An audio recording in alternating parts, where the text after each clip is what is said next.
Buenas tardes con todos. Damos inicio a la segunda videoconferencia sobre diversidad biológica. Paso a la maestra de ceremonias esta tarde, la doctora Marjorie Gavilano, de la Universidad Nacional de Piura. Marjorie. De la Universidad Nacional. Bienvenidos a la videoconferencia Diversidad Biológica de la región Piura, la cual está a cargo de excelentes especialistas de la región y la cual se va a desarrollar en camino a una articulación eficiente de universidad, Estado y sociedad. Saludamos a nuestras autoridades universitarias, docentes, estudiantes, personal administrativo que se encuentra activo en esta videoconferencia. Vamos a realizar las palabras de bienvenida a cargo del ingeniero especialista de la Dirección General de Responsabilidad Social Universitaria de la Universidad Nacional de Piura. Buenas tardes con todos. Nos toca en esta tarde dar la bienvenida a tres miembros destacados de la investigación en la biodiversidad regional. Tenemos como primer ponente al magíster Alexander More, quien está actualmente trabajando el tema de biodiversidad en la parte alta de la región Piura y de la región Lambayeque. También tenemos al biólogo Fran Suárez, especialista de CERNAN en las áreas de conservación de área de Illescas, pero de reserva de Illescas, y el área de Coto de Casalangolo. Y también tenemos al doctor Robert Barrionuevo, decano de la Facultad de Ciencias de la Universidad Nacional de Piura. Cabe destacar de que tanto Alexander More como Fran Suárez son egresados de nuestra Universidad Nacional. Justamente el doctor Robert Barrionuevo ha sido docente de ellos. Doy pase a Marjorie para que haga la presentación de la primera ponencia. Muchas gracias, Pedro Bermejo. Vamos a presentar a nuestro primer ponente. Él es el biólogo Alexander More Caguapasa, biólogo de la Facultad de Ciencias, Escuela de Biología de nuestra universidad, candidato a magíster en conservación de recursos forestales en la Escuela de Posgrado de la Universidad Agraria La Molina. Ha sido director ejecutivo de Nature and Culture Internacional Perú, consultor en el proceso participativo de categorización de la zona reservada Illescas, ejecutado por Pronafonampe, consultor especialista en biodiversidad, áreas protegidas y otras medidas efectivas de conservación por el proyecto Global Environment Facility, investigador principal en documentales científicos como Isla Foca, La Isla de los Secretos, ejecutados por Concitec y difundidos en TV Perú, miembro del comité editor del Boletín de la Unión de Ornitólogos del Perú, autor de diversas publicaciones, artículos científicos y libros como El Reino del Desierto y los Humedales, Biodiversidad y Conservación en Sechura, Piura, editado por el Ministerio del Ambiente. Actualmente es director ejecutivo de la ONG Conservación del Oso de Anteojos, SBC, Perú. Bueno, muchas gracias, Pedro, y a todos los que están esta tarde acompañándonos en este seminario. Muchísimas gracias por la invitación.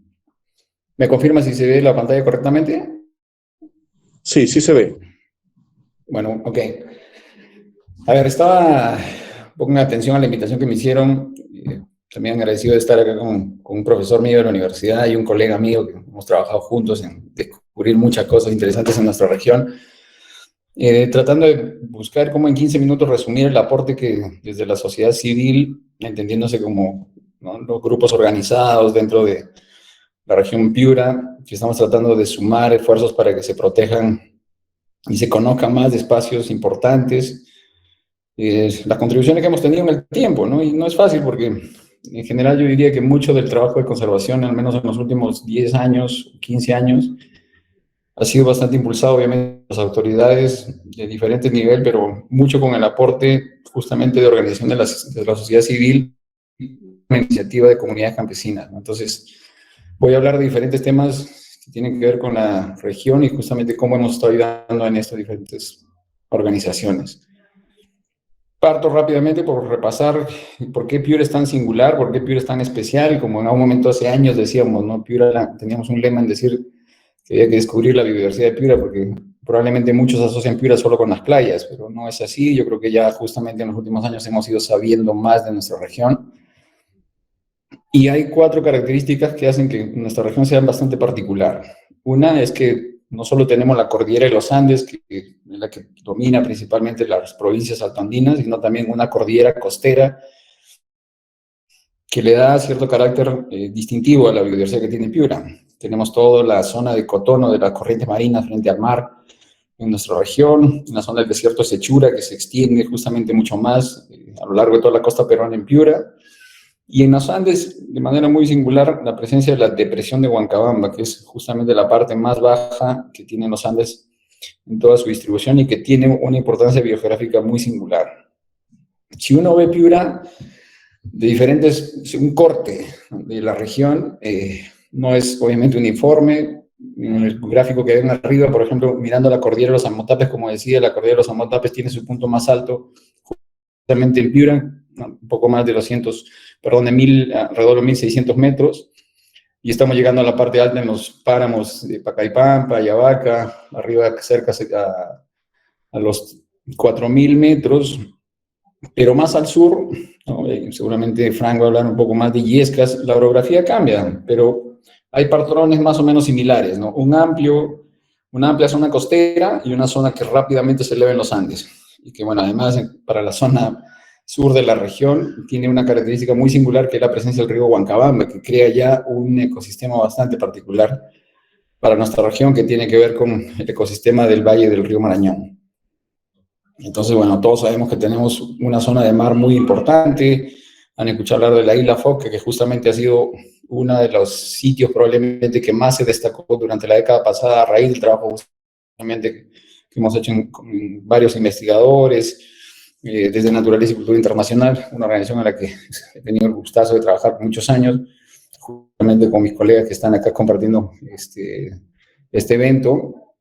Hemos podido llegar a conocer el desierto de Sechura, ni qué decir, es algo emblemático para nuestra región, con la presencia de estos humedales costeros que son bastante únicos en el país, nuestros bosques secos, que es lo que más domina, el 70% por lo menos del ecosistema en la región de Piura tiene que ver con el bosque seco, que tiene una transición de los bosques secos de llanura, ¿no? Que están por Tambo Grande, por toda la zona del Bajo Piura, van subiendo en Morropón, incluso tenemos bosques secos ya de montaña, tanto en la cordillera de Motapes, en el Coto de Caselangolo, como para la zona más alta de Morropón, Huancabamba, ¿no?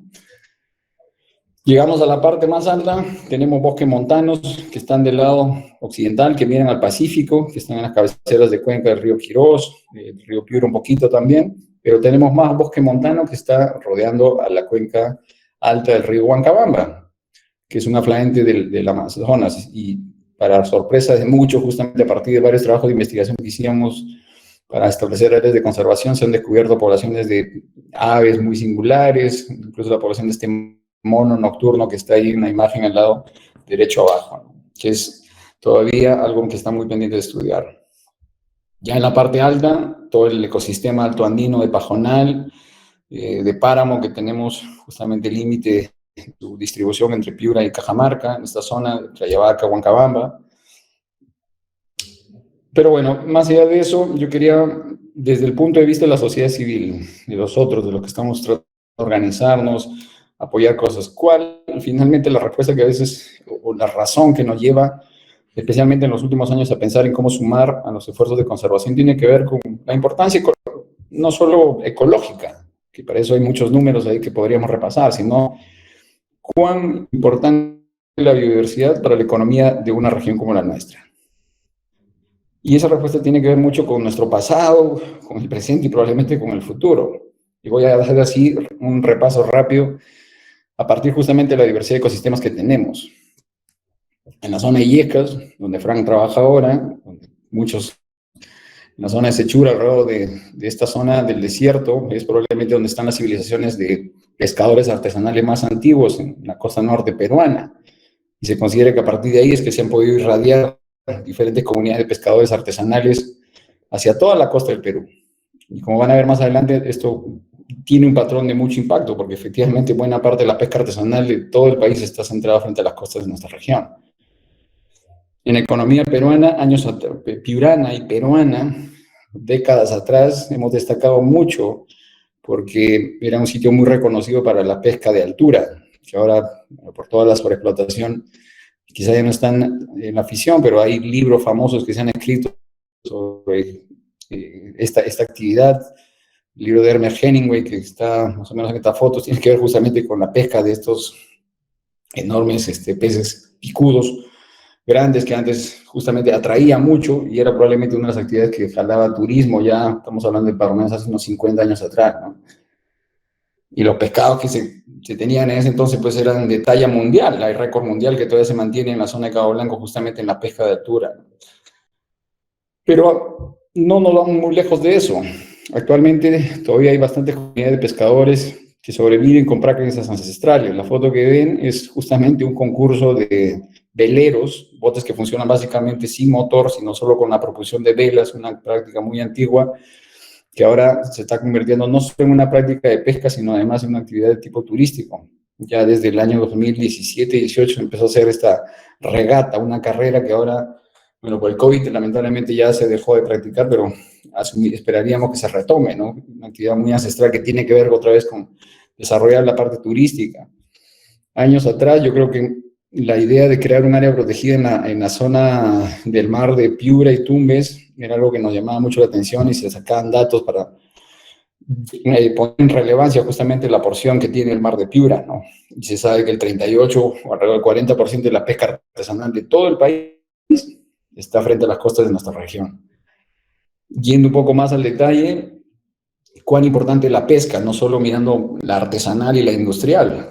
En estos datos de una publicación que acaba de salir en este año, el 87% del desembarque, significa la cantidad de pescado que está llegando a las diferentes caletas y puertos, y el 95% del empleo que se genera a partir de la pesca, viene de la actividad pesquera artesanal que tiene que ver justamente con peces que se sacan en las líneas, en la parte más cercana a la costa, o con prácticas ancestrales como el anzuelo, ¿no?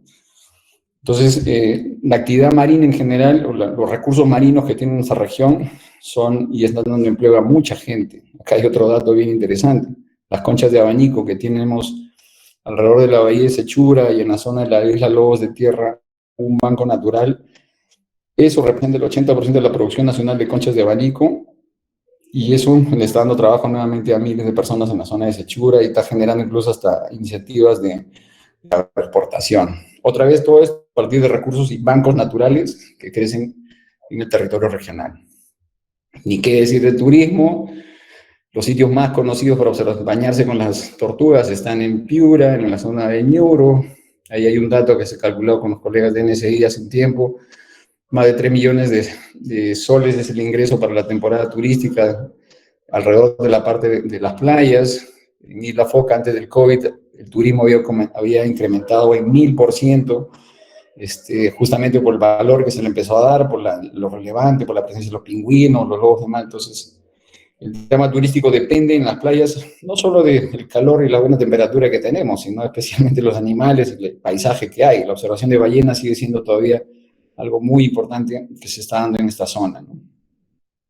Subiendo al bosque seco, ni qué decir, ¿no? Decía que el 70% de la región Piura tiene que ver con bosques secos, la ganadería es en sí una de las actividades principales, la gente que vive en bosque seco cultiva a partir de lo poco que queda del agua durante los periodos de lluvia, pero hay agricultura que se va produciendo, esto es en la zona de Lancones, aprovechamos la madera del bosque seco, pero también se ha hecho un cálculo. Hace algunos años, una persona justamente que nuestro director, que fue de NSI, ayudó a hacer una estimación de cuánto es el valor de los diferentes recursos que aporta el bosque seco a la región. Y acá hay un dato justamente a partir de ese estudio, ¿no? Que todo el bosque seco de llanura en Piura generaría aproximadamente 73 millones de soles por año como contribución a esa economía local, en ganadería, en miel, en aprovechamiento de recursos como leña. Entonces son valores que aparentemente no se están, a veces no los miramos mucho, pero son, y todo eso depende de los servicios ecosistémicos que proceden los ecosistemas de nuestra región. Y también ahí dejo un dato rapidito nomás, la única iniciativa de casa deportiva bien manejada, bien desarrollada, está dándose justamente en una área protegida que seguramente Frank va a hablar, que es el Cote Casalangol, donde además del trabajo del Estado, hay justamente aportes ahora de una organización AIDER con una ONG de la sociedad civil trabajando en fortalecer a través de un contrato de administración la gestión de estos espacios. Vamos más arriba, cuán importante otra vez para la economía local son la economía regional, nuestros ecosistemas, la parte alta, bosques montanos, páramos, en la cuenca del Quirós y el Huancabamba, que no son otros sino las nacientes de agua que bajan a los valles de San Lorenzo, son los valles que están irrigando ahora las aguas del proyecto del Alto Piura, en alguno ya proyectado, la parte de Olmos, del Valle de Olmos, todo eso sale a partir del río Huancabamba, en este caso son más de 40.000 hectáreas en el caso del proyecto Olmos, que se están ya avanzando poco a poco. El caso del Valle de San Lorenzo es un hecho, más de 12.000 agricultores se benefician de la exportación, pero a partir de aguas que nacen en los ecosistemas naturales de nuestra región. Todo eso, como van a ver más adelante, finalmente ha hecho que la sociedad civil se comprometa y el esfuerzo de las ONGs también en darle ya un valor y una contribución directa a la conservación. Y la parte alta, pues ni qué decir, ¿no? Ahí está en toda la zona de las Guaringas, conocido para la chamanería, que de por sí ya es algo bastante particular para nuestra región. ¿Qué aportes de la sociedad civil hemos hecho al tema de conservación de biodiversidad? Otra vez, aquí la lista puede ser muy larga, me voy a centrar solo en algunos ejemplos concretos. Y el primero tiene que ver con apoyar el establecimiento de nuevas áreas de conservación. Hace 15 años probablemente la única área de conservación que teníamos en Piura era el Cote Casalangolo y una parte de los cerros de Motape. Esto ha cambiado, el paisaje, la iniciativa ha cambiado mucho a partir del trabajo de NSI y de otras organizaciones por ayudar a establecer diferentes modalidades de conservación. Ahora, a este año, ¿no? Estamos hablando de cerca de más de 235.000 hectáreas de diferentes figuras de conservación que están protegiendo desde ecosistemas marino-costeros hasta las cabeceras de cuenca en nuestra región. Pero ¿qué es lo singular de esto y que tiene que ver con la sociedad civil? Es que el 33%, un tercio de toda esta superficie que se protege en Piura, está bajo figuras de áreas de conservación privada o áreas de conservación ambiental que no son otra cosa sino el reflejo del compromiso de sociedad civil en comunidades campesinas con el apoyo de cooperación para proteger territorios, que tienen desafíos importantes, pero ya hay una contribución. Esta lista que ven ahí en su pantalla, quienes están siguiendo, es una lista larga, justamente creada a partir del esfuerzo nuevamente del compromiso entre la sociedad civil, comunidades, por proteger ecosistemas y sitios prioritarios en nuestra región Piura. Y eso, bueno, obviamente no es un trabajo sencillo porque pasa por generar cambios de actitud, por compromisos en comunidades, y como ven, no solo, más allá de estos compromisos y las deficiencias que pueden tener, hay mucha motivación para proteger los ecosistemas de la misma gente. No sé si recuerden, quizás en el final del 2016 hubieron incendios forestales muy serios en todas partes del norte del país, pero ahí estuvieron la mano de obra de la gente de los páramos, apagando los incendios, dando el esfuerzo por organizarse, con un poco de apoyo, seguramente diferente gente en Piura. Hicimos campañas para tratar de llevarles víveres, herramientas que ayuden a apagar todos estos incendios en la cabecera de Cuenca. Y mucho de ese esfuerzo ha sido movido justamente desde la sociedad civil. Pero la sociedad civil también, otra vez, en cooperación con autoridades y comunidades, hemos ayudado a impulsar mucho de los modelos de desarrollo sostenible, que algunos de ellos son como ejemplos, ¿no? Voy a centrarme, por ejemplo, en el caso del Fondo del Agua Quirós Chira, una iniciativa gestada a partir de la iniciativa de NSI con la colaboración de los municipios, pero también de las juntas de regantes, que también son sociedad civil, gente que se ha ido concientizando y viendo cómo a partir de su beneficio, que es el agua, van contribuyendo a la conservación en las partes altas, ¿no? Este fondo ya tiene 8 años y está siendo cada vez apoyado, reconocido de mucho, hasta premiado, y el impacto que van teniendo es cada vez mayor, ¿no? Y hay iniciativas seguramente más particulares, por ejemplo, esta del ACP de Mangamanguilla, el Área de Conservación Privada de Mangamanguilla en Morropón. Me parece muy interesante destacarlo porque sin tener muchos recursos, siendo básicamente con el apoyo incluso de algunos colegas en su tiempo, en su esfuerzo, están logrando establecer un modelo de gestión de un área de bosque seco bastante particular. Han hecho artesanías a partir del palo santo, están trabajando la ruta turística, han llegado a involucrar a universidades en investigación en la zona, y todo lo están moviendo básicamente gente de la comunidad con un poco de apoyo de especialistas, y se está convirtiendo en un modelo de gestión de un ACP en el bosque seco bastante particular. El otro tema en el que se contribuye, el aporte de la sociedad civil se ha dado bastante, en mi opinión, en el tema de sensibilización y en crear ciudadanía ambiental. Quien ha escuchado o quien ojalá no hayan asistido a las diferentes exposiciones fotográficas que se han organizado sobre los páramos, sobre el coto de Casalangolo, sobre los humedales, sobre el oso de anteojos, incluso que hicimos aquí también en Lambayeque. Hemos llevado en su momento ahí hasta con Pedro, hemos hecho presentaciones en la islilla, por ejemplo, la foto que ven ahí, ¿no? Un documental que comentaron ahí en la reseña que me hicieron al inicio, un documental que producimos con fondos de Concitec para que se muestre a la misma población local el valor de lo que tiene, que nos parece sumamente crítico. La gente vive cerca a la isla Foca, vivía frente a sus recursos y quizás no conocían el valor de lo que estaban diariamente mirando. Ahora creo que este sitio, bueno, ya se convirtió en un destino turístico, mucha gente lo visita, y la misma gente creo que valora más lo que tiene, ¿no? Y cómo no puedes dejar de lado esta gran iniciativa que hubo y que creo que todavía está vigente, que es la de establecer una área marina protegida en el mar tropical de Grau, ¿no? Que son áreas que están justamente en Isla Foca, en el Ñuro, en nuestra región Piura, y que en su momento quizás una de las cosas más singulares fue de ayudar a que, no sé, entidades públicas, pues, como cantantes, o el hecho de ayudar a contar más de 123,000 firmas de ciudadanos de todo el Perú para que soporten esta iniciativa, no hubiera sido posible sin la contribución, el esfuerzo, creo, de la sociedad civil organizada tratando de defender sus propios recursos y en apoyo a iniciativas que tienen la misma población. El otro aporte que destaco de la sociedad civil tiene que ver con investigación. Esto es obviamente algo que hacemos en conjunto con universidades, con colegas, diferentes investigadores, en justamente producir materiales alrededor de estos sitios importantes como Isla Foca, en los páramos de Pacaypampa. Algo bien interesante que se está haciendo todavía es mantener todo el monitoreo de cuánta agua baja de los páramos a las cuencas del río Quirós.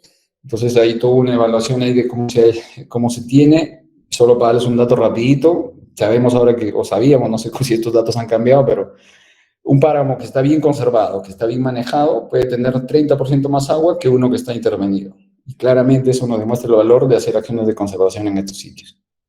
Más recientemente, he visto mis colegas, otra vez, mis ex colegas de NSI, impulsando organización de gente local, de jóvenes locales, ¿no? Esta idea de los guardabosques del futuro que están haciendo en el área de conservación privada de Chicoate, Chinguelas, es sumamente interesante. ¿Por qué? Porque ya no es solo la ONG que está haciendo cosas o el investigador, sino tratando de llevar capacidades a jóvenes de Huancabamba que viven cerca a sus páramos a que participen en toma de datos. Creo que estos jóvenes hace 1 año y medio creo que llegaron a avistar registros de tapir andino. Ahora han estado participando en el Global Big Day, que es un concurso de observación de aves a nivel global. Entonces, y son gente local, son jóvenes que están muy interesados en aportar a conservar sus ecosistemas naturales. Para ir cerrando un poco, solo quiero dejar algunos, así como hemos avanzado muchísimo y nos enorgullecemos mucho de lo que hemos sido parte de estos diferentes proyectos en avances muy importantes para que nuestra conservación, la biodiversidad que tiene Piura esté en la boca de los políticos, de diferentes sectores de nuestra sociedad. ¿Qué desafíos, por lo menos yo veo, que tenemos desde la sociedad civil todavía para seguir sumando a esta tarea de conservación? Una, obviamente, todos los que estamos en la sociedad civil estamos preocupados por cómo seguir teniendo más proyectos, cómo la sostenibilidad de nuestro trabajo, de nuestras intervenciones, que está financiada por proyectos de cooperación, por donaciones, y que tenemos que regularmente tratar de irlos manteniendo o generando iniciativas innovadoras, como lo del Fondo de Agua Quirós que mencioné hace un rato, ¿no? Que son justamente medidas que ayudan a sostener estas intervenciones y que no se caiga totalmente. Otro desafío que veo, a partir otra vez de trabajo que hemos hecho en una organización y que a veces llegan otras organizaciones, que se tiene que articular bien el trabajo y no duplicar esfuerzos, no sumar, ¿no? Lo que estamos poniendo ahí, tenemos que tratar de sumar y seguir los caminos que hemos avanzado. Quizá ya NSI no está trabajando en la iniciativa del Mar Tropical, pero que ojalá otra organización tome eso y lo haga avanzar. Y así, ¿no? Yo creo que en eso hay muchos espacios que se pueden tomar los caminos avanzados y avanzar y seguirlos. El tema de tener más políticas públicas para conservación, eso es crítico en todos los que buscamos, tratamos de que nuestras autoridades, la política pública, vaya teniendo más incentivos para conservación, que vayamos haciendo más inversiones. Me parece que eso es un desafío que es per se. Hemos avanzado mucho, ahora se habla mucho de los páramos en toda la región, pero no deja de seguir siendo una idea de, por ejemplo, cómo apoyar la gestión de estas áreas de conservación privada que mencioné. Se han avanzado muchísimo en los últimos 10 años. Y finalmente, algo que veo que va a ser permanente también, ahora que hay cada vez más generaciones nuevas, es cómo seguir generando cambios de actitud. Y yo creo que eso atiende también esta videoconferencia que está convocando, nos ha convocado, que es que en general necesitamos seguir transmitiendo toda esta información, poniéndome el lenguaje ahora, aprovechando redes sociales, aprovechando todos los mecanismos que nos da la virtualidad, para hacer que más gente de Piura, más piuranos, quieran su tierra, quieran todos los recursos que tienen y se interesen por seguir protegiendo. Bueno, eso es lo que quería contarles. Muchísimas gracias. Lo dejo ahí con un paisaje y nos páramos de Huaricancha en Huancabamba. Y ahora sí, estoy atento a sus preguntas.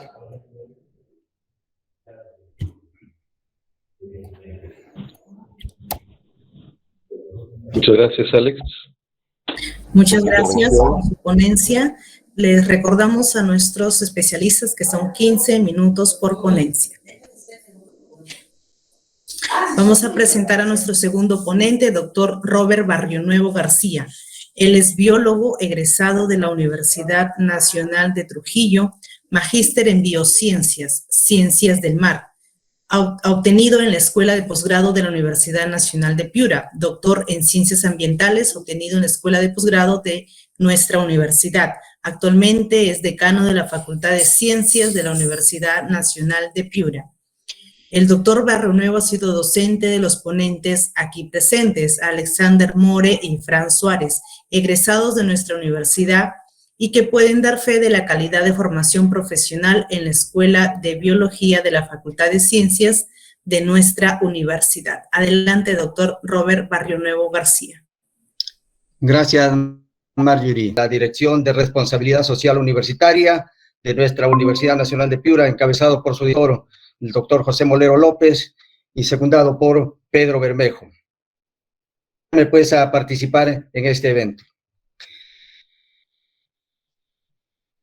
Hoy vamos a tratar diversidad biológica de la región Piura, su importancia y aportes para su conservación desde la perspectiva de la Universidad Nacional de Piura. Ya lo he hecho desde la parte civil, de la sociedad civil, Alex, y yo voy a complementar lo que él ha manifestado, ¿no?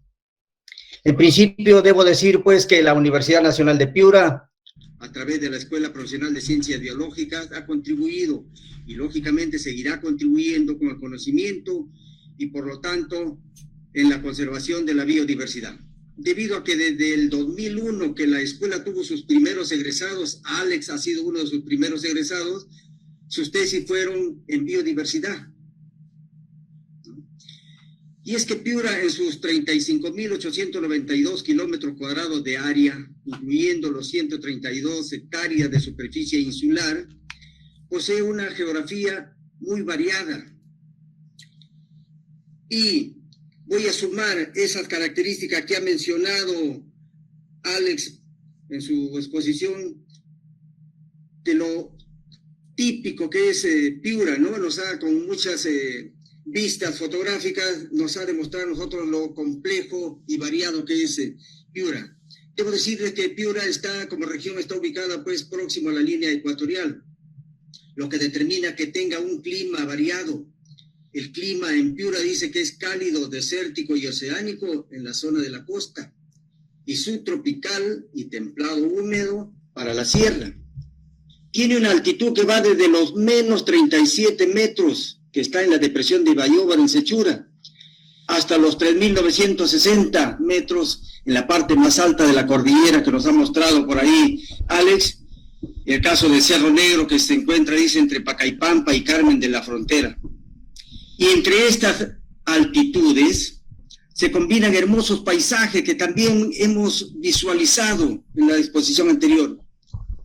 Desde zonas desérticas en la costa hasta los distintos tipos de bosques secos que hay en Piura, pasando por los bosques de neblina, de Samanga, de Cerro Cuchallín en Montero. Una temperatura que es muy variada de acuerdo a los pisos altitudinales. Nosotros sabemos que el mar y la altitud son elementos determinantes en la temperatura, además de la vegetación, lógicamente, ¿no? Así tenemos, por ejemplo, que la temperatura media en Talara oscila entre 25 a 27 grados centígrados, mientras que en Morropón y Chulucana la temperatura puede llegar a los 31 grados centígrados, y en Huarmaca descender hasta los 14 grados centígrados. Vean ustedes entonces cómo determina pues la altitud, aquí la temperatura. Estas particularidades de Piura como región hace pues que tengan una alta biodiversidad. Y se han determinado que para Piura, siempre para Piura, tiene 1.362 especies de flora, de las cuales 232 son endémicas, 602 especies de aves, 63 endémicas, 89 especies de mamíferos, 3 endémicos, 33 especies de anfibios y 47 de reptiles. También Piura se han registrado 46 especies de lepidópteros y 35 de coleópteros. En estos dos últimos taxones, las investigaciones son muy escasas, son pocas, y eso nos lleva a pensar, sin duda, que el número de especies de invertebrados para Piura es mucho mayor. Pero, ¿por qué es importante y merece su conservación la biodiversidad? Antes de tocar el tema de importancia y el aporte de la universidad para la conservación de la biodiversidad, y como para ponernos en contexto, debo decirles que ambientalmente lo que antes se consideraba como una teoría, que no nos preocupaba o que no nos era una prioridad para la humanidad, hoy en día se ha convertido en la principal preocupación. La realidad nos está demostrando que el hombre debe hacer algunos cambios en su forma de actuar, en su forma de interrelacionarse con la naturaleza, en la forma de comportarse con esta naturaleza. Nos estamos refiriendo a este fenómeno dramático que nos acecha, que es el cambio climático. Y es que el cambio climático no es solamente el aumento de temperatura, es el inicio de toda una serie de cambios en la Tierra. Y las consecuencias incluyen, pues, lluvias y sequías intensas, escasez de agua, deshielo, aumento del nivel del mar, inundaciones, incendios, como nos ha graficado Alex, los que ocurrió años anteriores en Piura, tormentas, disminución de la biodiversidad, entre otras consecuencias, ¿no? Los científicos han observado los cambios que induce el aumento de temperatura y han llegado a determinar que tiene efecto en 420 procesos físicos y de especies, tanto animales como vegetales. Son varios los elementos y factores que hacen que la Tierra siga aumentando. Desde la revolución industrial, la temperatura ha ido en aumento. Ahora dice que la Tierra tiene una temperatura media global de 1.1 grados centígrados, más elevada que a finales del siglo anterior.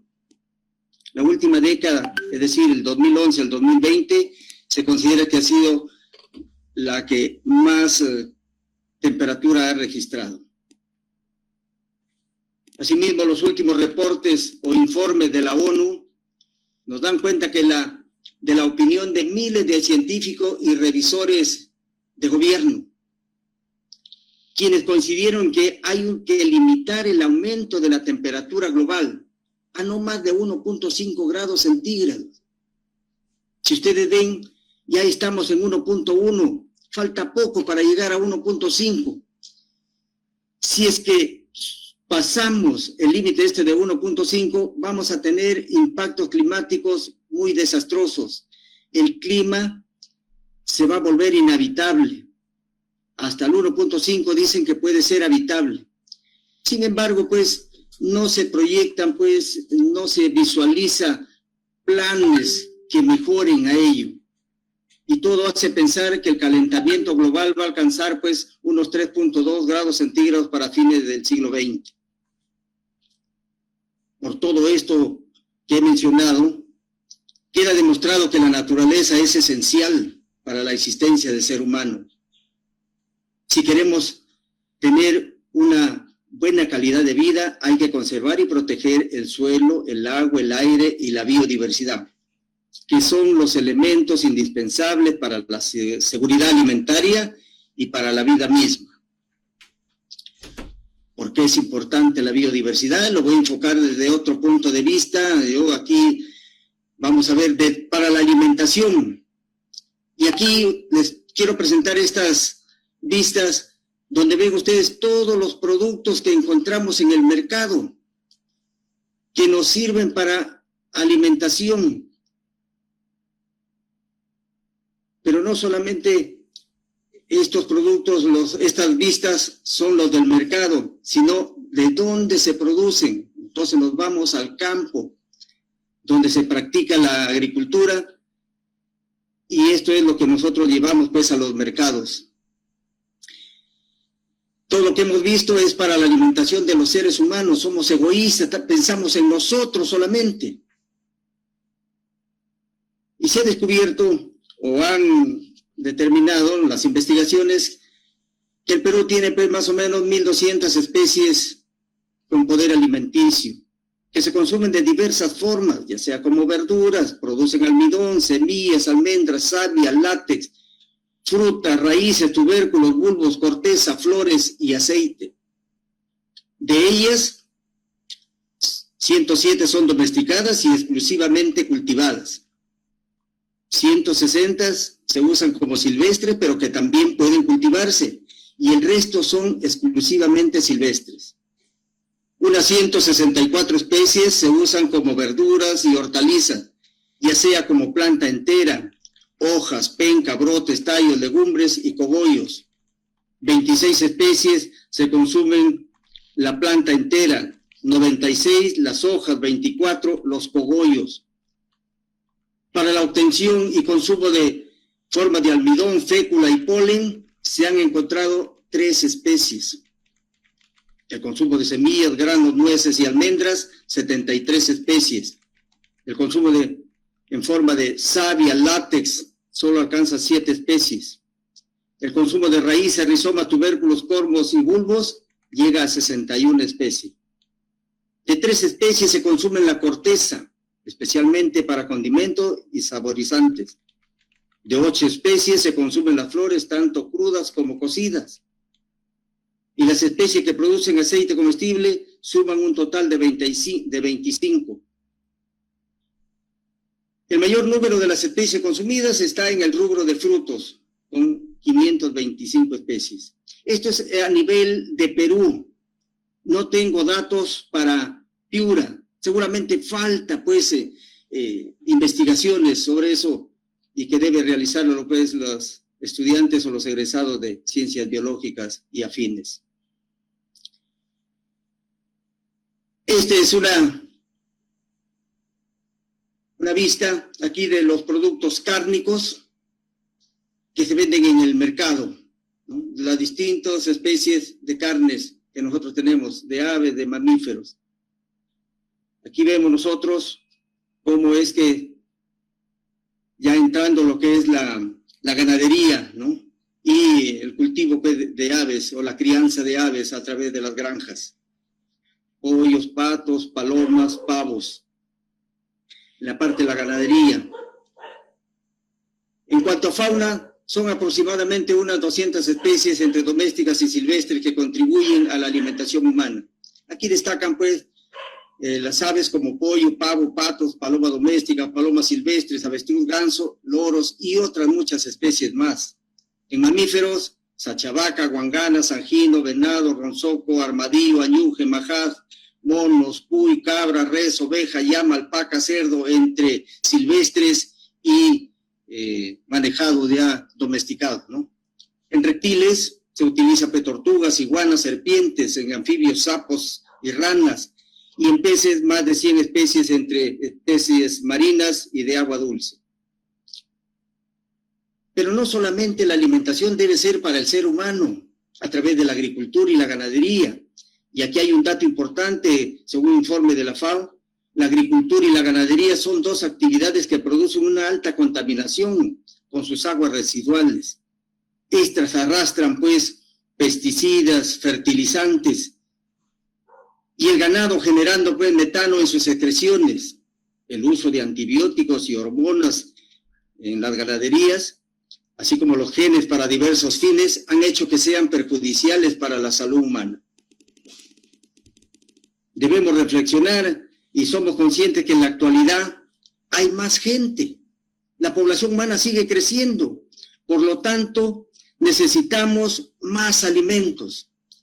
Como consecuencia de ello, tenemos la peor calidad de agua, la contaminación aumenta y las áreas de bosque se van reduciendo. Equilibrar dicha situación es un desafío complejo, es un reto muy complicado, y su gestión eficaz requiere pues diversas respuestas y acciones. Hay que promover la agricultura y la ganadería responsable, sostenible, y ese término de sostenibilidad es lo complicado que es, pues. Pero también no hay que solamente fijarnos en la alimentación del ser humano, lo que les decía al inicio. Hay que ver de qué se alimenta todo el resto de la biodiversidad, iniciando por el nivel 1, por el nivel básico, que son las plantas, la vegetación. Para una planta nosotros sabemos que se necesita pues una tierra fértil, donde se encuentren los componentes nutritivos, el NPK, por ejemplo. Necesita pues del agua, de los rayos solares y de ese pigmento verde que es la clorofila, para que así pueda realizar estas plantas la fotosíntesis y preparar su propio alimento y el alimento que necesitamos todos los elementos de la biodiversidad, incluido el hombre. Estos aquí son unas vistas para ver los pastizales donde se alimenta, pues, o que sirve de alimento para las distintos taxones de la fauna. Aquí también esta es otra vista donde plantas con flores que producen su néctar, que sirve de alimento para aves y muchas especies de insectos como abejas, mariposas, avispas, entre otros, ¿no? Y esto es lo más complejo, que esto es lo que debemos cuidar nosotros, la pirámide trófica, la cual está constituida por una serie de cadenas muy complejo. No debemos romper estas cadenas tróficas acá. ¿Qué pasa si rompemos nosotros en el nivel 3? Estamos afectando al nivel 4 y al nivel 2. Que la naturaleza, decimos que es muy sabia, lo corrige, pero que nosotros estamos contribuyendo a romper esas cadenas tróficas. En esto debemos enfocarnos hoy para conservar la biodiversidad.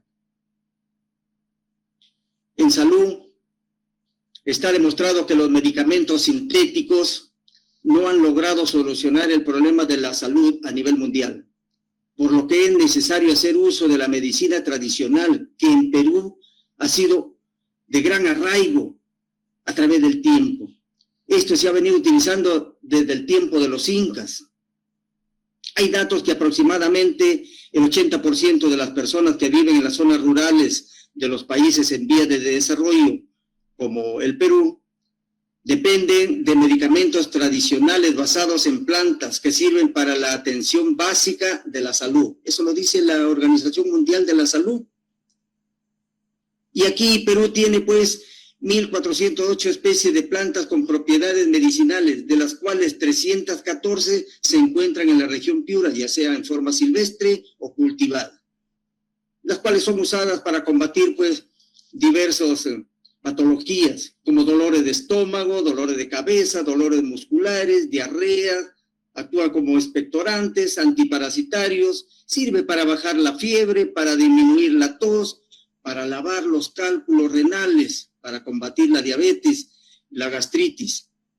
Muchas especies de plantas son antibacterianas, desinflamantes y hasta para elevar nuestro sistema inmunológico. Este sistema inmunológico que tanto lo necesitamos en esta época de pandemia. Esta es una vista para que vean ustedes una serie de plantas que se usan en medicina, como la malva, el tomillo, el romero, el llantén, el clavo, el tomillo, el té verde, la menta, en fin, ¿no? Así los seres vivos, y principalmente los humanos, necesitamos del oxígeno para vivir. Y este oxígeno es producido por la flora que se encuentra en los océanos y las plantas, principalmente por los árboles. Sabemos nosotros que mediante la fotosíntesis los vegetales producen, liberan oxígeno y captan CO2. Necesitamos que el aire contenga el 21% de oxígeno y un 0.035% de CO2 para que sea un aire saludable, un aire respirable. Y son las plantas, ya les dije, que liberan este oxígeno y atrapan el CO2. El principal efecto que produce el CO2 es la asfixia. Y esto lo hace por desplazamiento del oxígeno. Esto se produce cuando las concentraciones son muy altas, capaces de desplazar el oxígeno y reducir su concentración por debajo del 20%. Te decía, para que sea saludable este aire debe tener el 21%. Pero si baja en una unidad porcentual, al 20%, ya se vuelve ya pues tóxico, ya empieza a producirse la asfixia en los seres humanos, que se ha estudiado, seguramente en todo el resto de la fauna también. En concentraciones altas, cercanas a los 30.000 partes por millón, puede causar dolores de cabeza, falta de concentración, somnolencia, mareos y problemas respiratorios, de simples a graves. Por eso que cuando estamos en un ambiente cerrado y mediante la respiración nosotros eliminamos CO2, empezamos a tener sueño. Y si es que la concentración de CO2 sigue aumentando, podemos llegar pues a perder la concentración. El CO2 en el campo, en la zona agrícola, en el bosque, tiene una concentración de 300 partes por millón, mientras que en las ciudades aumenta hasta 550 partes por millón. Esto en estas ciudades poco contaminadas, como Piura, de repente, Trujillo, el mismo Lima, pero hay otras ciudades donde la contaminación es alta y ahí sí hay problemas más graves, porque ahí por los partículas que contaminantes tiene este aire y que se alojan pues en los pulmones y desatan una serie de patologías. Una persona de 1,65 m de estatura y 70 kilos de peso, sana de salud, tiene un promedio de 15 inspiraciones por minuto, ¿no? Lo que equivale más o menos a 21.600 inspiraciones por día. Cada inspiración introduce 500 mililitros de aire, lo que equivale a 10.800.000 mililitros de aire por día. Como el oxígeno en el aire tiene una concentración del 21%, hay que deducir cuánto de ese aire que ingresa a los pulmones es oxígeno.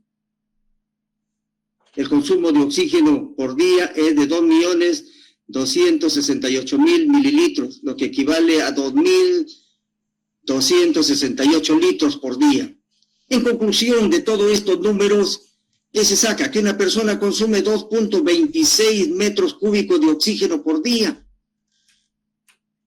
Hay estudios que han hecho que investigado que 22 árboles de algarrobo de 7 metros de tamaño proporcionan oxígeno para una persona. Entonces, sobre esto debemos investigar para darle ese valor que necesitamos en cada uno de los elementos de la biodiversidad. Esta biodiversidad que tanto hablamos también nos brinda muchos servicios ambientales. Les voy a enumerar solamente aquí, como por ejemplo participa en la regulación del clima y la calidad del aire, regulación de la erosión del suelo, regula los ciclos de nutrientes, participa en el suministro de alimentos, de medicinas, de materia prima, suministro de material genético. También un servicio ambiental importante es la polinización, el control biológico, el hábitat. Hay servicios ambientales recreativos, educativos y culturales que no le estamos dando nosotros el valor. Eso hay que cuantificarlos, hay que ponerle un valor monetario para que así nos puedan hacer caso nuestros gobernantes de repente, para que podamos nosotros solicitar la conservación de tal área con una alta concentración o con alta biodiversidad. Entonces, lo que queremos aquí es darle un valor monetario y sobre eso debemos nosotros trabajar. ¿Por qué razón? Porque todo lo ven ingreso, pues, dinero, todo lo ven la parte económica. Región que no produce, que no crece económicamente, es una región, pues, que les digo, que no está cumpliendo con su función. La diversidad biológica del Perú es uno de los principales pilares de nuestra economía, sustentando el 22% de la economía nacional y el 24% de nuestras exportaciones. Y constituye una fuente importante de sustento directo y ocupacional para gran parte de la población.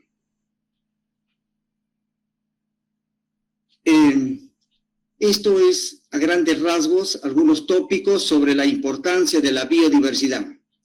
La pregunta es, ¿debemos conservar la biodiversidad? Y la respuesta contundente es sí. La Universidad Nacional de Piura, en pro de la conservación de la biodiversidad, decimos que como institución académica científica realiza bastantes investigaciones. Hay más de 1 millar de trabajos de investigación que se encuentran en la Escuela de Ciencias Biológicas y en las bibliotecas de la universidad. Son tesis de alumnos y trabajo de docentes. La mayoría de ellas es sobre biodiversidad de flora y fauna. Incluyen algunos trabajos sobre bacterias. Estoy seguro que el 90% de los bosques y humedales que tiene Piura ya se conoce su biodiversidad. También hay trabajos sobre entomología, insectos, plaga, control de plagas, parásitos y diversas enfermedades de la fauna silvestre. Pero pocas son las investigaciones sobre ecología, sobre contaminación, muy escasas sobre etología, comportamiento, y casi nada sobre biotecnología y valoración económica de los bienes y servicios del ecosistema. Sobre esto último debemos apuntar, sobre valoración económica. Les decía que hay que darle un valor monetario a cada uno de los integrantes de la biodiversidad, para que así lo incluyan en las políticas de gobierno y podamos nosotros, pues, poder conservar esta biodiversidad. Biotecnología, hay que buscar en las plantas seguramente cuál es el principio activo para incorporar nuevas plantas, más de estas 1408 que tenemos en medicina. Importante conocer la ecología para saber qué función está cumpliendo cada uno de estos integrantes de la biodiversidad y así poder difundir y poder tener, pues, una idea clara de esta función de la biodiversidad. Asimismo, en la Universidad Nacional de Piura, estudiantes y docentes constantemente están realizando actividades de voluntariado, ya sea recogiendo residuos sólidos de ecosistemas acuáticos y terrestres, que son contaminantes y que contribuyen a la extinción, a la desaparición o a la muerte de algunas especies. Están participando en campañas de reforestación, recuperación de fauna lesionada, de sensibilización ambiental. Los estudiantes apoyan también como prácticas preprofesionales en instituciones del Estado como el CERNAN, que pertenece al MINAN, CERFOR, que pertenece al MIDAGRI, e IMARPE, que pertenece al Ministerio de la Producción. Estas son algunas evidencias para que ustedes vean que estudiantes y algunos docentes participan pues en la reforestación en épocas próximas a las lluvias. Aquí recogiendo en mares, de repente, contaminantes y evaluando pues la biodiversidad. La Universidad Nacional de Piura, a través de sus docentes, está asesorando a jóvenes en investigación, denominado semilleros de investigación. Sus actividades son libres y extracurriculares, y aquí es pertinente resaltar que en ciencias biológicas muchos estudiantes se han unido y han formado grupos de investigación. Tenemos el caso, por ejemplo, de Aceviol, de Symbiotic. Ellos realizan sus investigaciones en biodiversidad y los presentan en congresos y otros eventos científicos. También realizan cursos, seminarios, conferencias como capacitación. Todo ello pone en evidencia que los jóvenes no solo son el futuro del país, sino el presente. Y para alegría nuestra, ya están empezando a cambiar el mundo. Lo mismo están haciendo los docentes y estudiantes de las facultades de Agronomía, Pesquería y Zootecnia. Estas son algunas evidencias de Aceviol, por ejemplo, cómo publicita sus actividades. De Symbiotic, lo mismo. Todas estas investigaciones y actividades que he mencionado se realizan pues en la universidad con fines de conservación de los ecosistemas y por ende de la biodiversidad. Pero no se logra visualizar, no se logra destacar, no está cumpliendo su objetivo estas investigaciones. ¿Qué es lo que está sucediendo? ¿Qué falta? A mi entender, por un lado, para que estas investigaciones no sean básicas, se conviertan en aplicadas, deben darse a conocer, deben publicitarse. Es decir, que sean aprovechadas para propósitos con fines de conservación. Así, por ejemplo, se debe utilizar para solicitar la calificación de una zona reservada, de un área natural protegida u otra modalidad. Como lo está haciendo la sociedad civil. Nos ha manifestado, Alex, cómo están trabajando con las poblaciones, ¿no?, para convertir pues en áreas de conservación privada muchos bosques, y tenemos todavía muchos bosques nosotros con una alta diversidad que debemos solicitar esa conservación. Está demorando pues como el área de conservación marina, ¿no? Todavía pues no le dan luz verde a eso. Asimismo, considero que hay que mejorar la formación de sus profesionales. Me refiero a aquellas profesiones cuya actividad guarda una relación directa con los ecosistemas naturales, tales como biología, ingeniería ambiental, zootecnia, pesquería, agronomía, educación, economía, por mencionar algunas. Y ello implica incluir en sus planes de estudio cursos que brinden mayor preparación en la sostenibilidad. Eso es lo difícil que hay que mantener, ¿no? O es difícil mantener la sostenibilidad. Hacerlos sostenible, sustentable. Eso pasa por evaluar los planes curriculares, incluir cursos o temas, ampliar de repente los cursos, pues, tópicos sobre sustentabilidad. Hay que tener una visión más amplia de lo que es la naturaleza, de lo que significa para la humanidad la naturaleza. Pensar más allá de la visión tradicional que es la extracción y la producción, que eso sí nos genera dinero, pero que a la larga perdemos pues nosotros la biodiversidad y perdemos pues la generación de dinero posteriormente, ¿no?, a futuro.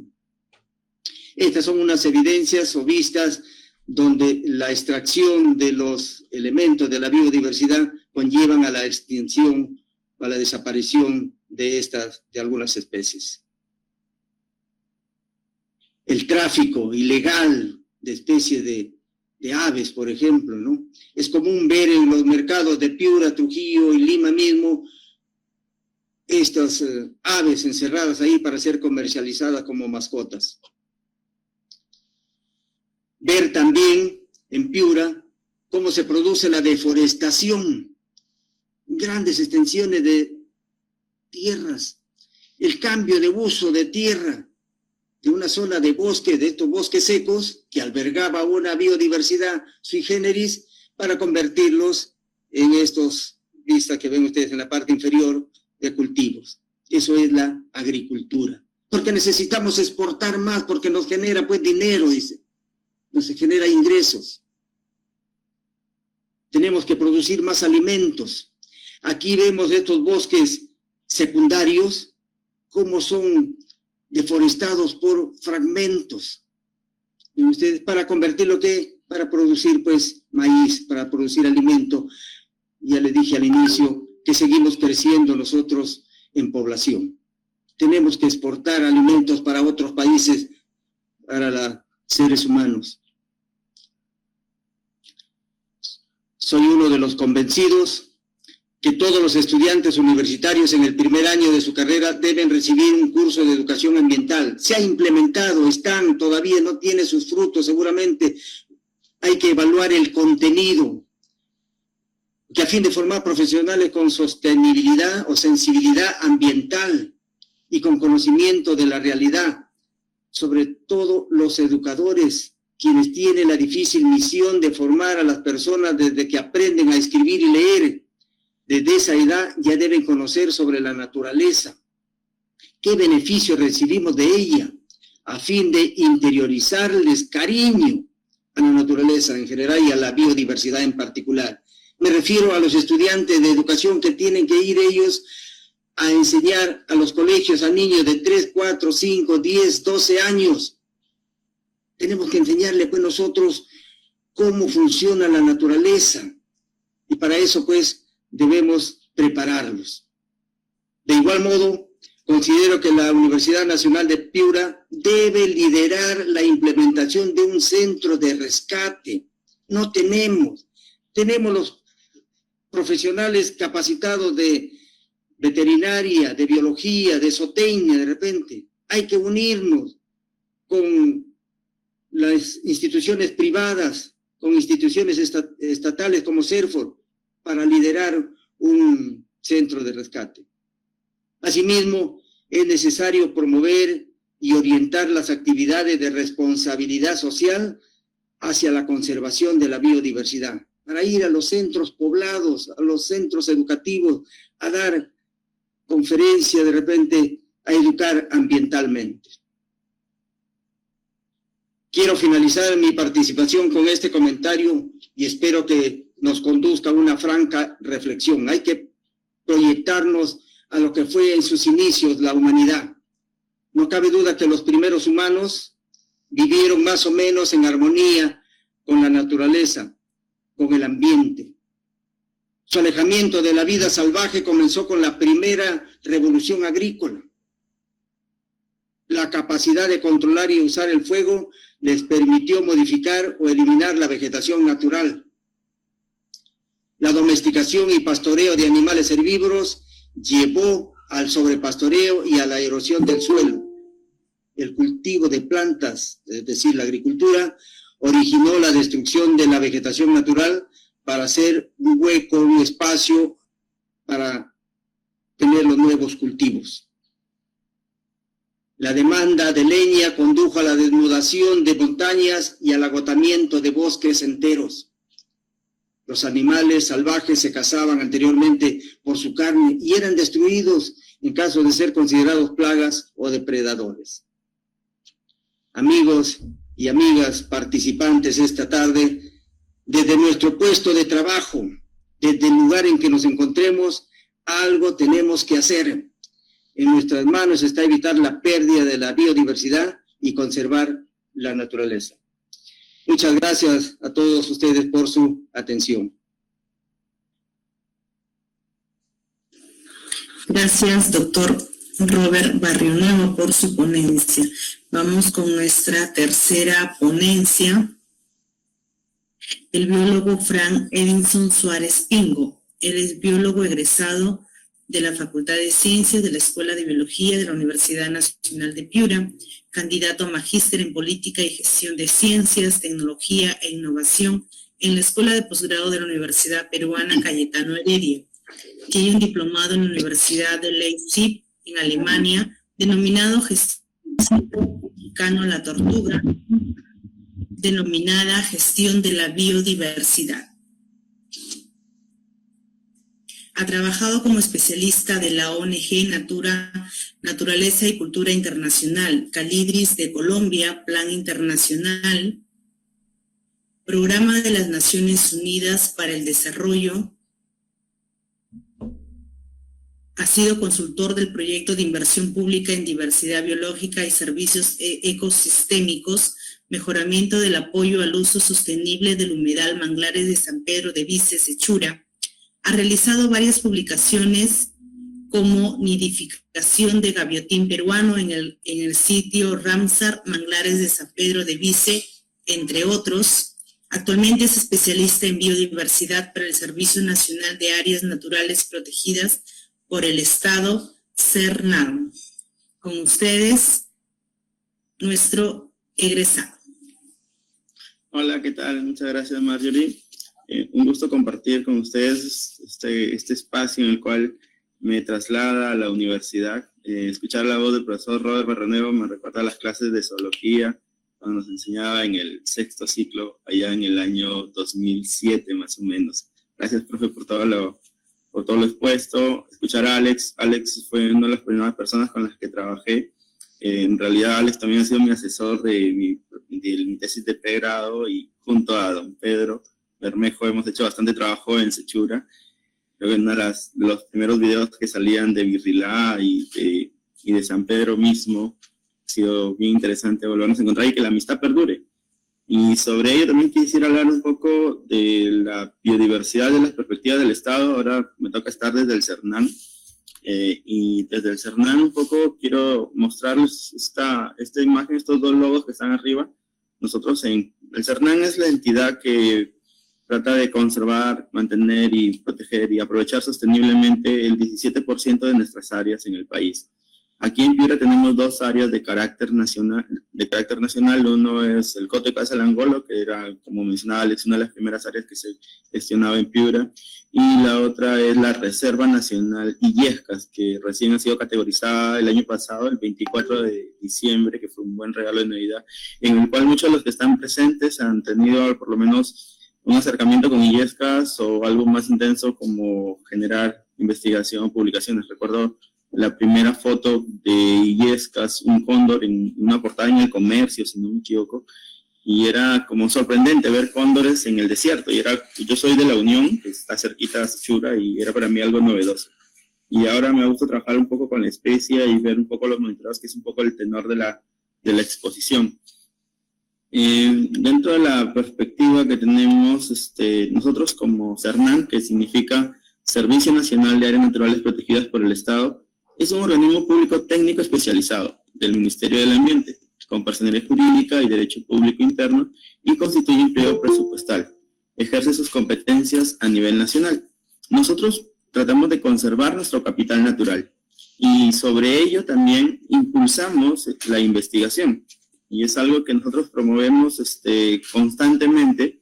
Es más, nosotros tenemos un convenio con la Universidad Nacional de Piura, específicamente con la Escuela de Ciencias Biológicas, en los cuales pueden realizar investigación, pueden realizar voluntariado, que en algunos casos se le valida como unas prácticas preprofesionales, y en las cuales muchos chicos han venido aquí a la institución y han formado parte y son parte de la formación. Es más, yo participé, recuerdo, en uno de los primeros censos de cóndores aquí desde el CERNAM como tal. Entonces, el Servicio Nacional, nosotros como servidores públicos buscamos generar un valor público, y eso tiene las puertas abiertas para quienes quieran venir a realizar cualquier actividad en las cuales tienen que tener alguna sintonía con la biodiversidad. Son bienvenidos. Aquí reciban también el cordial saludo del ingeniero Aldo Aguirre, que viene gestionando desde el inicio estas áreas protegidas aquí en Piura, y sobre todo tienen la apertura no solo técnica, sino de la infraestructura, o cuando quieren ir a los lugares a hacer investigación en campo, también tienen puestos de control donde pueden realizar uso de ello, y con previa coordinación también el traslado para los investigadores. Entonces es ahí nuestro soporte y nuestro apoyo para la investigación, por lo menos aquí en Piura, en las cuales venimos. Además, nosotros también somos una entidad que brindamos apoyo técnico a diferentes áreas protegidas o cualquier modalidad de conservación. Y son tantas las modalidades de conservación que hay en Piura, desde áreas de conservación regional, desde áreas de conservación privada. Y me quiero centrar un poco en Sechura, que hay modalidades de conservación ahorita como sitios Ramsar. Y quería pasar unos slides nada más, porque Sechura lo consideran un desierto donde no hay, generalmente si tú piensas en un desierto, es un lugar donde no hay vida, pero sin embargo tenemos este sitio Ramsar, que es Manglares de San Pedro de Vice, donde la universidad, con los primeros estudios, hay un estudio de ecología trófica que el profesor Robert es uno de los que impulsó, y todos los datos históricos que se juntaron en el 2008 y permitieron que Manglares de San Pedro sea un sitio Ramsar, y eso también coincide mucho con la formación de la generación de la Escuela Profesional de Ciencias Biológicas en Piura. Y este sitio es relevante por la nidificación y reproducción de gaviotín peruano, por albergar más de 50.000 gaviotas de Franklin, que son consideradas aves migratorias, y más del 1% de la población biofaunística mundial de Calidrisalva. Otro lugar es el estuario de Virrilá, en el cual formamos parte del comité de gestión, y hemos impulsado desde un inicio, desde el área de conservación ambiental, luego formó parte de la red hemisférica, y en junio del año pasado, por la cantidad y los criterios que tiene la Convención de Ramsar, formó parte del 14º, o forma parte de la Convención Ramsar como tal, como el 14º sitio Ramsar del Perú. Y es algo que comentaba hace poquito, antes de comenzar las expos, es que aquí cerca a Virrilá, bueno, generalmente Virrilá es un espejo de agua, y en este espejo de agua que se extiende hacia el continente, más de 30 kilómetros. En este sitio, en la parte terminal, un poco más al este, se está evidenciando la reproducción de flamencos. En el 2016, si no me equivoco, también se evidenciaron reproducción de flamencos un poquito más al este, ahora está un poquito más cercano al estuario. Y actualmente, hace 15 días, tenemos la información de un guardaparque, que es Don Pablo Martínez, que es un guardaparque propio del área de Virrilá. Está viendo ese comportamiento reproductivo, y ayer coincidí con él en una reunión y nos mostró fotos de que ya hay presencia de nidos de flamencos. Esta es una oportunidad también para ver un poco la ecología de esta especie que se encuentra en el desierto de Sechura. Otra cosa interesante que tiene Virrilá es la población de tortugas marinas. Este es un mapa del estuario de Virrilá, y todos los puntitos azules, rojos, son los datos históricos de observación de tortuga verde. Y un dato es que se han observado varamientos, que son tortugas muertas o caparazones, en los últimos 10 años, un poquito más de 1.100 tortugas. Y las causas de las muertes generalmente coinciden con factores antrópicos. Una de las características es que generalmente están cortadas en la parte lateral, es decir, abren la parte lateral para abrir el caparazón de la parte ventral y tratar de coger la mayor cantidad de carne, que es algo que ocurre acá. Y ello fue una de las razones por las cuales se impulsó que sea un área de conservación ambiental para proteger estos espacios.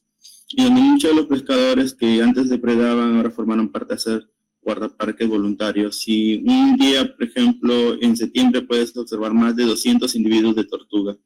Y con los diversos actores liderados por la Municipalidad Provincial de Sechura y actores públicos, privados, académicos y comunales, el año pasado se generó el sitio Ramsar Estuario de Virrilá. Nosotros con IESCAS trata de conservar un poquito más de 36.000 hectáreas y busca ver o conservar ecosistemas como el desierto costero. Y en este desierto costero existe una especie emblemática que es el cóndor, que viene siendo estudiado desde la década de los 70 con McCahan, y luego en la década de los 80 por Wallace. Y había un estudio sobre comparar el comportamiento o la ecología del cóndor andino para tratar de recuperar la población de una especie que es el cóndor californiano. Así que desde una universidad de California llegaron a investigar el cóndor y le colocaron unos transmisores en las patas y por radiotransmisión veían por dónde circundaba a los cóndores y encontraron que existe una ruta desde Illescas hasta Olmos, que son como 200 kilómetros en línea recta. Entonces de ahí ya se evidencia la presencia de cóndor aquí, y cabe destacar que este macizo de Illescas pertenece a una cordillera más antigua que la cordillera de los Andes, que se conoce como la cordillera de la costa, donde los últimos relictos de esa cordillera, los últimos picos, son los cerros de Motape, el macizo de Illescas y los lobos de fuera y lobos de tierra. Así, nosotros, esta es una imagen que recuerdo que le vi en una expo de Alex, donde ven a María Cocte, en julio de 1958, logran ver esta escopeta. Es como antes atrapaban las aves para estudiarlas, y en esta expedición que hizo en julio de 1958, logró describir al Sonotrichia capensis illescaensis. Es una especie que se encuentra, o una subespecie que se encuentra solo en el macizo de Illescas. Y desde ahí un poco viene la investigación un poco fuerte en este grupo de especies que son las aves. Y si vemos cuánto es la biodiversidad que tiene Illescas, pues tiene 67 especies de plantas que fueron descritas por una tesis que se logró realizar desde la Universidad Nacional de Piura con Enrique Pariapasa, que fue una de las primeras tesis que se hizo en Illescas, y la relevancia de ello es que esa tesis ayudó para el expediente de categorización, porque cabe destacar que Illescas en el 2010 fue categorizada como una zona reservada, que es una zona de transición. Pasaron 11 años para que sea declarado como una categoría definitiva, y muchos de los datos que se han generado desde las tesis desde la Universidad Nacional de Piura han permitido decantar y darle solidez al expediente como tal. Y esa es la importancia de la investigación, que nos ayuda a tomar decisiones basadas en datos científicos en este caso. Hay 3 especies de reptiles. También se generó una tesis que es por Iván Wong, que describió los reptiles que hay en Illescas. Hay 122 especies de aves, que también hay una tesis específica ahí de Harold Parra, que fue un guardaparque también aquí en la reserva, que describe un poco las especies. Poquito a poquito van sumando nuevas especies porque vamos viendo y descubriendo nuevos sitios, y muchas de ellas viendo especies migratorias que antes no se percibía, o bueno, era buscar un poco más a detalle o dependiendo del hábitat. Y hay 11 especies de mamíferos. Acá destacar que la especie clave aquí son los cóndores, los pingüinos, las aves playeras, las aves marinas. Y hay un ecosistema que fue descrito recién el año pasado, publicado, en los cuales hay un grupo de investigadores que describieron la extensión del ecosistema de lomas, que se extiende desde Chile hasta hace poco. El límite norte era el Cerro Campana, pero actualmente ya científicamente está destinado Illescas como el límite norte del ecosistema de lomas. Entonces Illescas es un lugar de extremos también. Y Piura generalmente es un lugar de extremos, como nos mostraba Alex. La Reserva Nacional es una vista general y vemos colonias de lobos marinos. Es una de las extras colonias más importantes en toda la costa peruana, y tiene mucha relación con la presencia de cóndor, porque los cóndores al momento de parir las placentas se quedan ahí en estado de descomposición, y los cóndores, como son carroñeros, llegan y se alimentan. Últimamente lo que estamos haciendo es ver por dónde se distribuyen. Este es un ambiente rocoso que hay aquí, y en el 2019 a las aves generalmente se les colocan unas banderitas y unos anillos. En este caso, este es un calidris alba o sanderling. Si ustedes han visto la película Buscando a Nemo, hay un corto que se le conoce como Piper. Piper es la representación de esta especie, que es el calidris alba, que puede volar más de 33,000 kilómetros en un año y va buscando espacios donde alimentarse. Illescas ofrece un espacio de playa arenosa donde se alimenta, y fue observada en el 2019. Y esta vez fue anillada y bandereada en el 2015 en Delaware. Delaware queda, para tener un dato así más, para el Atlántico de Estados Unidos, o sea, cruzó el Atlántico hacia el Pacífico.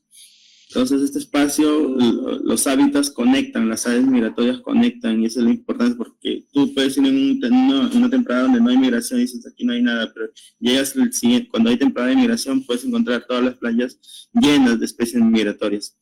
Algo que estamos viendo es un poco ver los lugares donde descansan los cóndores, que nosotros conocemos como condoreras, y también buscar sitios de reproducción.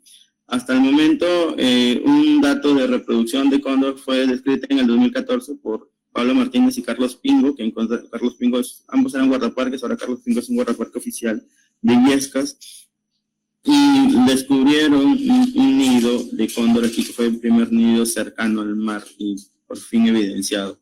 Y desde el 2015 nosotros como institución venimos haciendo censos anuales de cóndores.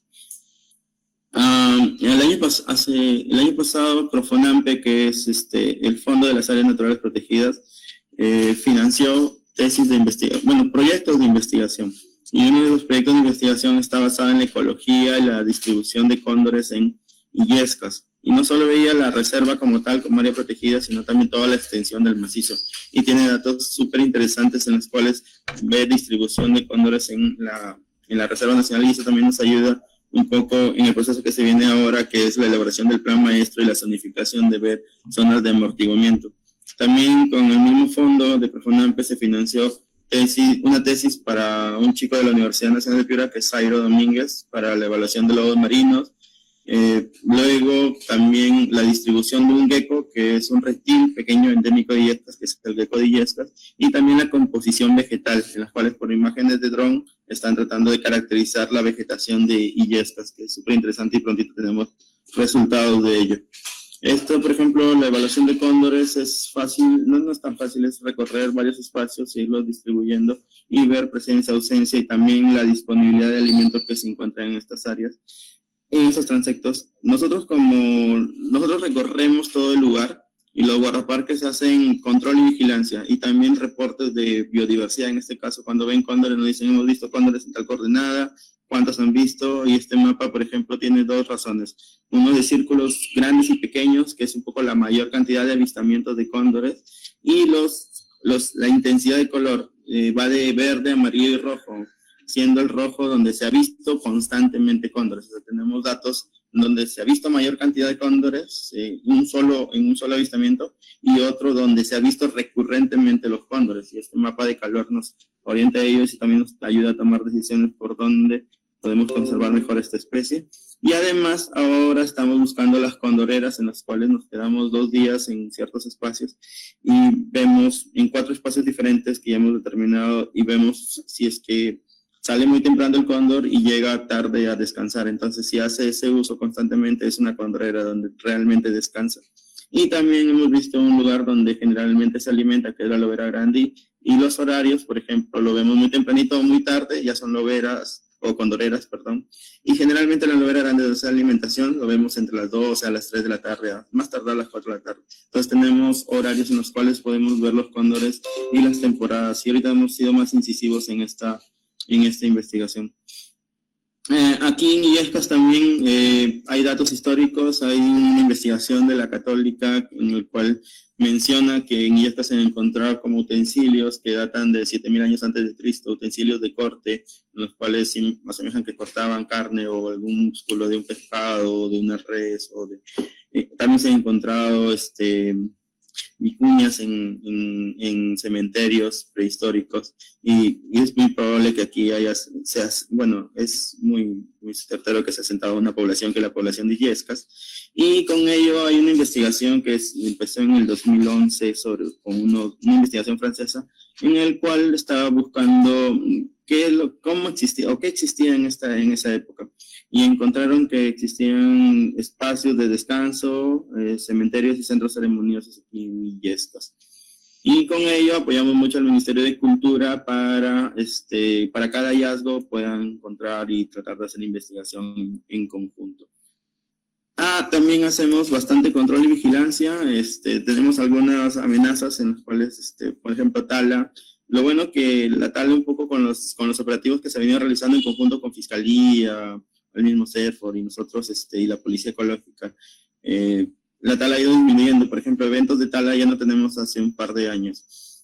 También hay un evento de chivos en los cuales tratan de extraer la palabrita, y sucede que los pescadores que sacan palabrita van por el litoral, y ese tránsito en el litoral altera la población o el descanso de las aves migratorias o de las aves marinas. Entonces estamos tratando de medir el impacto. Y también estamos ahorita con una investigación en la cual está viendo cuánto es la capacidad, si se puede o no se puede extraer palabritas. Cabe destacar que las palabritas no, según Sanipes, todavía no tiene proceso de venta, porque por el proceso de filtración tiene la presencia de un virus, que es el virus de la hepatitis. Entonces están monitoreando para ver si hay presencia o ausencia de este virus, y también la cantidad de palabritas que puede salir de este lugar. Y con ello, de una zona reservada que fue en el 2010 y con trabajo de 11 años que se venía realizando y con muchas personas que han participado, tenemos un comité de gestión. Ahora se ha declarado la Reserva Nacional Illescas y ahorita estamos en un proceso de planificación en el cual vamos a planificar por medio de un instrumento que es el Plan Maestro, que nos ayuda a medir y a soñar también. Vamos a ver cómo queremos ver Illescas en los próximos 20 años con acciones puntuales en 5 años. Y eso es lo que buscamos nosotros. También tenemos, seguimos impulsando investigación. Este es otro equipo que está llegando. Hace poco también hay una ONG BIOS que viene impulsando investigación en mamíferos mayores y hace poquito ven un gato del pajonal, hace poquito capturaron zorros y les colgaron unos GPS y andan viendo por dónde se distribuyen. Impulsar proyectos específicamente en turismo. Hace poquito recibí una solicitud de investigación en la cual va a haber parásitos en zorros y nosotros brindamos las facilidades para que puedan ingresar al espacio. También tenemos voluntariado, si bien la pandemia nos frenó un poco, hemos vuelto al voluntariado de una forma virtual. Ahorita estamos con el Cuerpo de Paz, está tratando de hacer material educativo para la Reserva Nacional Illescas, basado en un antecedente que se ha venido realizando material educativo para estos sitios que les mencionaba ahora, que es San Pedro y Virrila.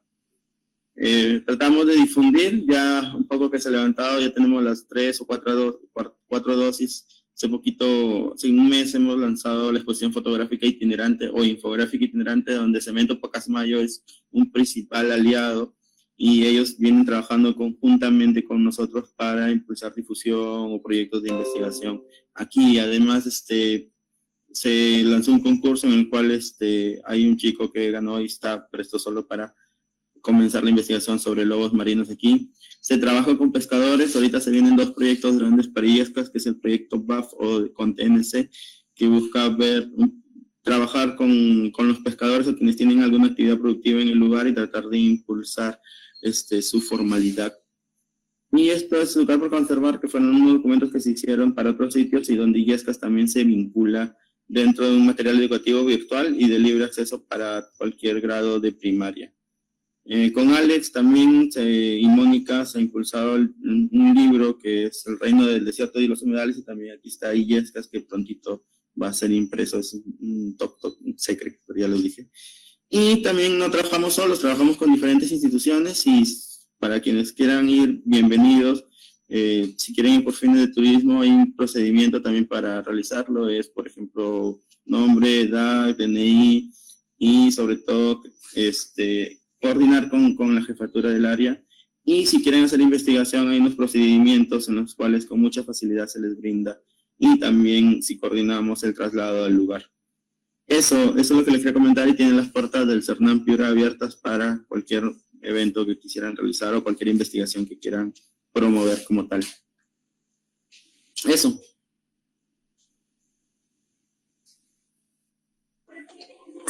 Muchas gracias, Fran, por tu ponencia. Agradecemos a nuestros demás expositores por sus ponencias magistrales, sobre todo para conocimiento de nuestros estudiantes y toda la comunidad universitaria. En este momento vamos a realizar preguntas, si es que tuvieran preguntas nuestros asistentes que se encuentran participando también de esta videoconferencia. Ingeniero Pedro Bermejo Tocto. Perfecto, muchas gracias, Marjorie. Bueno, solamente para despedir a los 3 ponentes, que han participado el día de hoy. Muchísimas gracias por su colaboración, por haber estado en esta videoconferencia, brindándonos su aporte del trabajo que están haciendo desde la Universidad Nacional, desde el Estado y desde la comunidad civil para proteger la biodiversidad de nuestra región. Damos por despedido este evento, agradeciendo en nombre del doctor José Molero, director de la Dirección Regional de Responsabilidad Social Universitaria de la Universidad Nacional de Piura. Esperamos contar nuevamente con su presencia en unas futuras videoconferencias. Muchísimas gracias a todos.